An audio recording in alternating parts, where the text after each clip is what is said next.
ప్రారంభించింది 3వ రోజు. నేను ఎప్పుడు కూడా చాలా చిన్న వయసు నుంచి సనాతన ధర్మాన్ని పాటించేవాడు. మా ఇష్ట దైవం ఆంజనేయ స్వామికి ఎప్పుడు రామభక్తులం మేము. ఇప్పుడు భక్తి, ఆధ్యాత్మికత ఇవన్నీ కూడా ఇంట్లో ఇది మా స్వవిషయం అని చెప్పి ఎప్పుడు దీన్ని లోపలే పెట్టుకుంటాం తప్ప, లేదంటే అవసరమైన సమయాల్లో, పూజా సమయాల్లో, పండగల సమయాల్లో చెప్పుకుంటాం తప్ప దీనిని ఈ రకంగా చెప్పుకునే పరిస్థితిని ఎప్పుడూ మేము అలవాట్లేదు. సగటు హిందువులో ఉన్న విధానం ఇది. ఎందుకంటే ఈ దేశంలో ఉన్న సగటు హిందువుకి ఎప్పుడు భయం ఉండదు. సగటు హిందువుకి ఏ రోజు కూడా ఇంకొక మతం మీద కానీ ఇంకో వ్యక్తి మీద కానీ ద్వేషం ఉండదు. విజయనగర సామ్రాజ్యం నుంచి అరబిక్ వ్యాపారులు ఇక్కడ గుర్రాలని అమ్ముకోవడానికి వచ్చి విజయనగరం మహారాజుల గొప్పతనం ఏంటంటే, సనాతన ధర్మాన్ని పాటించే వాళ్ళు గొప్పతనమైన వాళ్ళు వచ్చి అడిగింది ఏంటంటే, మాకు ప్రార్థించుకోవడానికి మాకు మస్జిద్ లేదు అంటే ఆయన కోట ప్రాంగణంలో మస్జిద్ కట్టించారు. సనాతన ధర్మాన్ని పాటించే వ్యక్తి తాలూకు విలక్షణం. అలాగే అనేక మంది సంస్థానాలు కానీ అందరూ కూడా పోర్చుగీస్ నుంచి వచ్చినా, ఎవరు వచ్చినా, క్రిస్టియానిటీని తీసుకొచ్చినా కానీ అందరికీ సమానంగా ఈ దేశం తీసుకుంది. పార్సీల్ని తీసుకుంది లోపలికి, జొరాస్ట్రియన్స్ని తీసుకుంది. ఏ మతం వచ్చినా లోపలికి తీసుకుంది, ఇముడ్చుకుంది తప్ప ఇంకో మతాన్ని ఎప్పుడు ద్వేషించదు. కానీ ఈరోజు నేను మాట్లాడుతుంది ఈ ప్రాయశ్చితం దేనికి, మా దీక్ష అనుకుని నేను ఎప్పుడు మీ అందరికీ తెలుసు, 5 సంవత్సరాల వైసీపీ పాలనలో ఇదే దేవాలయంలో కనకదుర్గ అమ్మవారి రథం తాలూకు మన సింహాలు మాయమైనవి, కొన్ని ఇబ్బందులు, తప్పులు జరిగినాయి అంటే ఒక్కొక్కరు ఎలా మాట్లాడారు వైసీపీ నాయకులు. వాళ్ళెవరు ముస్లిమ్స్ కాదు, హిందూస్ కాదు, వాళ్ళెవరు ముస్లిమ్స్ కాదు, క్రిస్టియన్స్ కాదు, హిందువులే అందరూ. పొద్దున్న లేస్తే తాళ్ళు కట్టుకునేవాళ్ళు, బొట్లు పెట్టుకునేవాళ్ళే. కానీ ఒక తప్పు జరిగింది, ఒక అపవిత్రం జరిగింది అంటే పదవులు అనుభవిస్తూ ఉన్నవాళ్ళు, పొద్దున లేస్తే గుళ్ళకి వెళ్ళేవాళ్ళు, వీళ్ళు అపహాస్యం చేస్తూ ఉన్నారు, వీళ్ళు వెటకారం చేస్తూ ఉన్నారు. ఈ ఎంటైర్ ఈ విషయంలో వాళ్ళు మతం పుచ్చుకున్నారా లేదా నాకు అన్నీ తెలియదు. వైవి సుబ్బారెడ్డి గారు ఉన్నారు, భూమన కరుణాకర్ రెడ్డి గారు ఉన్నారు, వారి కుటుంబ సభ్యులు ఉన్నారు. ఎవరైనా సరే మీరు మతం పుచ్చుకున్నారా లేదా నాకు తెలియదు. అవన్నీ అది మీరు బయటికి చెప్పుకుంటారా లేదు నాకు తెలియదు. నేను అది కూడా మాట్లాడట్లా. కానీ మీరు బాధ్యత తీసుకున్నారు. మీరు హైందవ ధర్మాన్ని కాపాడుతానని మీరు బాధ్యత తీసుకున్నప్పుడు కాపాడాల్సిన అవసరం మీ మీద ఉంది. బోర్డుని మీరు స్థాపించారు, మేము స్థాపించాల. తప్పులు జరిగినాయి. తప్పులు జరిగితే వైఎస్ జగన్ గారు ఏం చెప్పాలి? ఒకవేళ నాకు తెలియకుండా మేము ఆయన బ్లేమ్ చేయట్లా. కానీ మీ ఆధ్వర్యంలో జరిగింది, మీరు కాన్స్టిట్యూట్ చేసిన బోర్డు వల్ల జరిగిన తప్పిదాలు ఇవి, మేము కనుగొన్నాం. ల్యాబ్ టెస్టులు ఇవన్నీ మేము ఆటలాడతామా? ఇవన్నీ వీటితోటి సెంటిమెంట్స్ తోటి మాకు బాధ్యత లేదా? నేను నిజంగా కనుక చాలా బలమైన సనాతన ధర్మాన్ని పాటించేవాడిని. చిన్నప్పటి నుంచి, పొద్దున్న లేచినప్పటి నుంచి రాత్రి పడుకునేదాకా మా ఇంట్లో రామనామం ఉండేది, రామ జపం ఉండేది మా ఇంట్లో. అలాంటి రామభక్తులం మేము.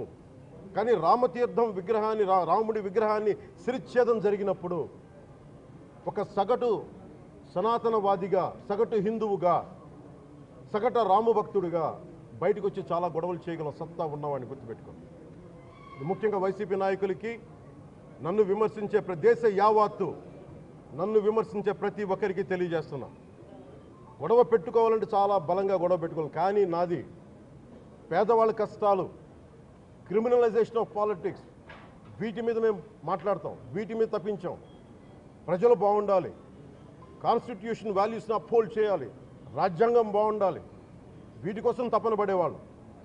కానీ సెక్యులరిజం పేరు మీద, secularism is not one way, it's two way. Secularism అంటే కూర్చోబెట్టి ఒక్క సైడ్ నుంచి వచ్చేది కాదు, అన్ని సైడ్ నుంచి రావాలి. ఇది చాలా ఆవేదన కలిగిస్తుంది.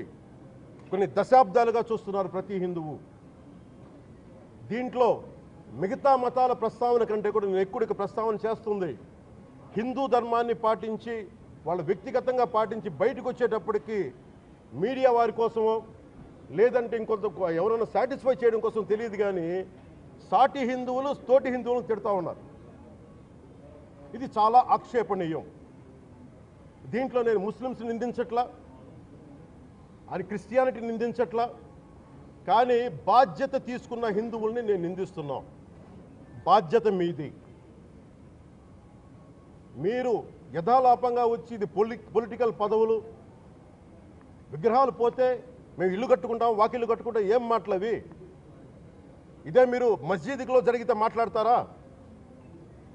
మస్జిద్లో ఇలాంటి అపవిత్రం ఒక చిన్నపాటి చోరీ జరిగితే ఇలాగే మాట్లాడతాం. ఎందుకంటే మీరు మాట్లాడరు, ఓట్లు కదా అక్కడ. కానీ హిందువులు మాట్లాడితే హిందువులు అందరికీ ఎవరు పట్టించుకోరు. ఇక్కడ మా వేదన ఉన్నదా? మౌనంగా ఉన్నామంటే బాధ లేదనా? కోపం రాదనా? ఈ రోజుకి కూర్చొని చూడండి ఏం మాట్లాడుతున్నారో వాళ్ళు. ఆయన వాళ్ళ లాయర్ అంట, ఆయన ఎవరు, ఏజీపీ అంట, పొన్నవోలు సుధాకర్ రెడ్డి గారు తిరుమల లడ్డుపై ఢిల్లీలో చేసిన కామెంట్ నా దృష్టికి తీసుకొచ్చారు. ఇలాంటి సెన్సిటివ్ సమయాల్లో ఎయిదర్ మౌనం మంచిది, మౌనం దాటి పొగరుగా మాట్లాడటం, నన్ను పచ్చి బూతులు తిట్టినా, నన్ను వక్రీకరించినా, నన్ను రోడ్డు మీదకి లాగిన నేను ఎప్పుడు మౌనంగానే ఉన్నా. కానీ వైసీపీని నాయకులు, విమర్శించే నాయకులు ప్రత్యేకంగా చెప్తున్నాం, సనాతన ధర్మాన్ని జోలికి రాకండి. తప్పు జరిగితే తప్పు జరిగిందని ఒప్పుకోండి, లేదా మాకు సంబంధం లేదని చెప్పండి. అంతేగాని మళ్ళీ అడ్డగోలుగా మాట్లాడితే ఎవ్వరం క్షమించం. ఇక్కడ మీరు కూడా హిందువులే. పొన్నవోలు సుధాకర్ రెడ్డి గారు మీరు హిందువులే.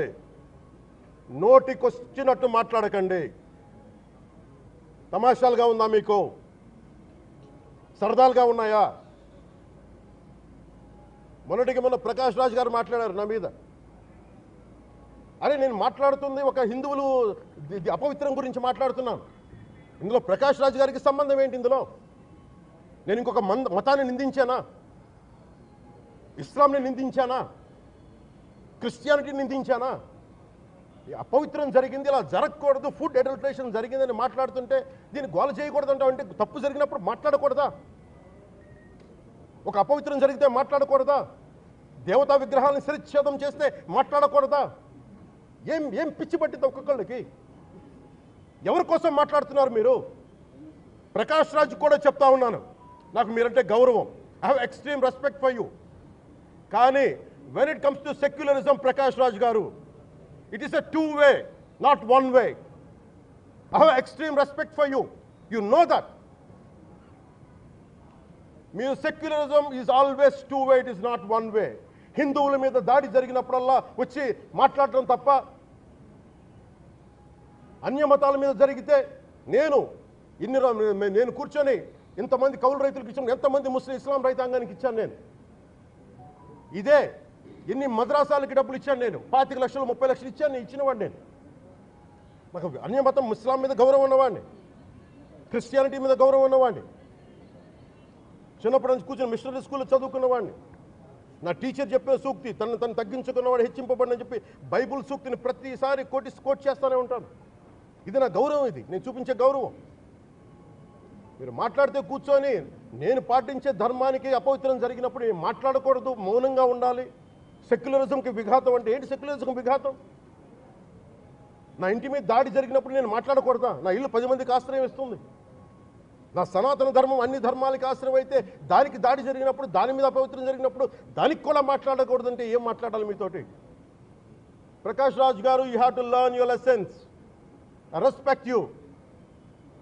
It's not just Prakash Raj garu, all the people who thinks in the name of secularism, you're going haywire.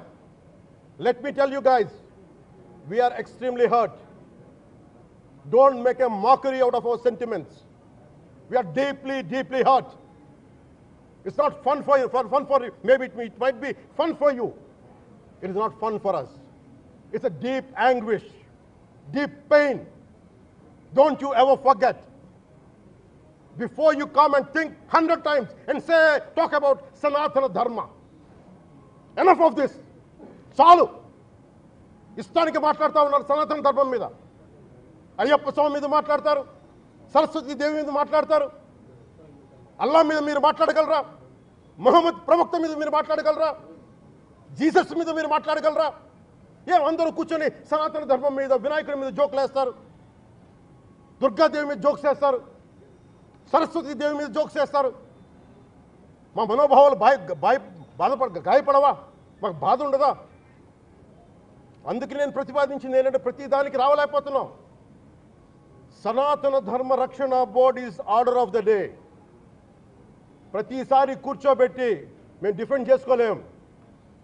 ఇది ప్రతి సగటు హిందువు తాలూకు ధర్మం. ఇదే ఇస్లాం మీద దాడి జరిగితే ఎంతమంది బయటకు వస్తారు? ఎంతమంది నిరసన తెలియజేస్తారు? రోడ్ల మీదకి రమ్మని చెప్పట్లా. కనీసం మీకు కోపం కూడా రాకపోతే మేము ఏం చేస్తాం? గుడికి వెళ్ళే ప్రతి హిందువు బాధ్యత కాదా ఇది? నా ఒక్కరి బాధ్యతేనా? మా బాధ్యతేనా? మీది కాదా? ధర్మాన్ని మీరు పరిరక్షించరాదు మీ బాధ్యత కాదా? ఇప్పటికి జరిగింది కాదు. భగవంతుడికి నిరాకారుడు, ఆయనకి ఇవేం పట్టవు. మనం నమ్ముకొని ఆయనకి వెళ్తున్నది మనకి బాధ్యత ఇది. ఇంకా ప్రతి ఒక్కరు దీన్ని గుర్తుపెట్టుకోండి. చేతులెత్తి వేడుకుంటున్నాను. సగటు హిందూ మీరు సినిమా టికెట్లకు వెళ్ళిపోతారు. అభిమానులు అందరూ మీరు ఎవరు హిందువులు లేరా? సినిమా టికెట్ల కోసం చించుకుంటారు. సినిమాని మీరు కూర్చోడానికి మీరు మొత్తం మాట్లాడతారు. అందరిని అడుగుతున్నా, మొత్తం భారతదేశపు యావత్తు ఉన్న సినిమా అభిమానులు అడుగుతున్నా, మీరు అందరూ హిందువులే కదా? అత్యధికులు హిందువులే కదా? మీకు బాధ్యత లేదా? మీకు మీ సినిమా హీరోలు, నేను కూడా హీరోనే. నన్ను మించి దేశాన్ని చూడమని, సనాతన ధర్మాన్ని చూడమంటున్నా. మీ కన్వీనియంట్గా కూర్చోబెట్టి హీరోలను ఎత్తడం కాదు, నన్ను ఎత్తడం కాదు. ధర్మం విఘాతం కలిగినప్పుడు ధర్మానికి మీరు మాట్లాడటం మీ బాధ్యత. నా తరం మేము కష్టపడుతున్నాం, ముందుకు వచ్చాం.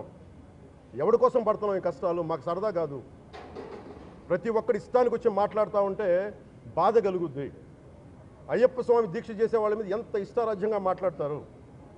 ఇదే మీరు ఎవరన్నా సరే ఇస్లాం మీద మీరు గొంతు ఎత్తగలరా? ఎందుకంటే రోడ్ల మీదకి వచ్చి కొడతారని మీకు భయం, అందుకు మీరు మాట్లాడరు. హిందువులు అంటే మెత్తని మనుషులు కదా,